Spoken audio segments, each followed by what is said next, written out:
വാർത്തകൾ വിശദമായി. മുഖ്യമന്ത്രിയും ഉണ്ണികൃഷ്ണൻ പോറ്റിയും തമ്മിലുള്ള ഫോട്ടോ പങ്കുവച്ചതുമായി ബന്ധപ്പെട്ട കേസിൽ KPCC രാഷ്ട്രീയകാര്യ സമിതി അംഗം N സുബ്രഹ്മണ്യനെ പോലീസ് അറസ്റ്റ് ചെയ്ത് വിട്ടയച്ചു.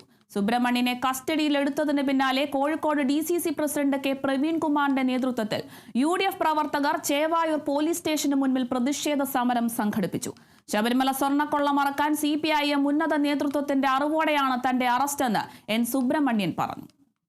ഒരു കാര്യം ഉറപ്പാണ്, അയ്യപ്പന്റെ സ്വർണം കട്ട ആളുകൾക്കെതിരായി കേരളത്തിലെ കോൺഗ്രസും UDFും നടത്തുന്ന എല്ലാ പോരാട്ടങ്ങൾക്കും എന്നെ പോലുള്ള 10,000-കണക്കിന് ആളുകൾ മുന്നിൽ നിൽക്കും.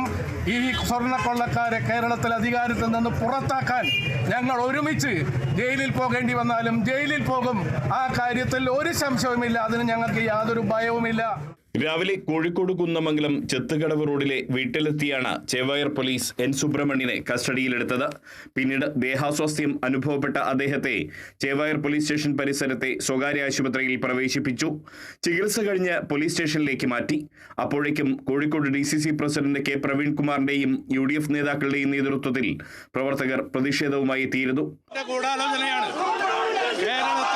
ഗവൺമെന്റിന്റെ CPIന്റെയും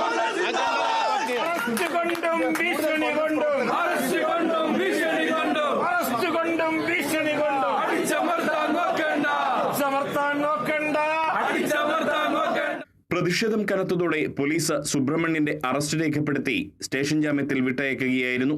ഈ കേസുമായി ബന്ധപ്പെട്ട് ചേവായൂർ പോലീസ് രജിസ്റ്റർ ചെയ്ത FIR നിയമവിദഗ്ധരുടെ വലിയ വിമർശനങ്ങൾക്ക് ഇടയാക്കിയിരുന്നു. FIRൽ ചിത്രം പങ്കുവച്ചു എന്ന് മാത്രമാണ് രേഖപ്പെടുത്തിയിട്ടുള്ളത്. അതിന്റെ പേരിൽ എങ്ങനെയാണ് കലാപാഹ്വാനത്തിന് പോലീസ് കേസെടുത്തതെന്ന ചോദ്യവും നിയമവിദഗ്ധരിൽ നിന്നും ഉയർന്നിരുന്നു. Kerala vision news, Kozhikode.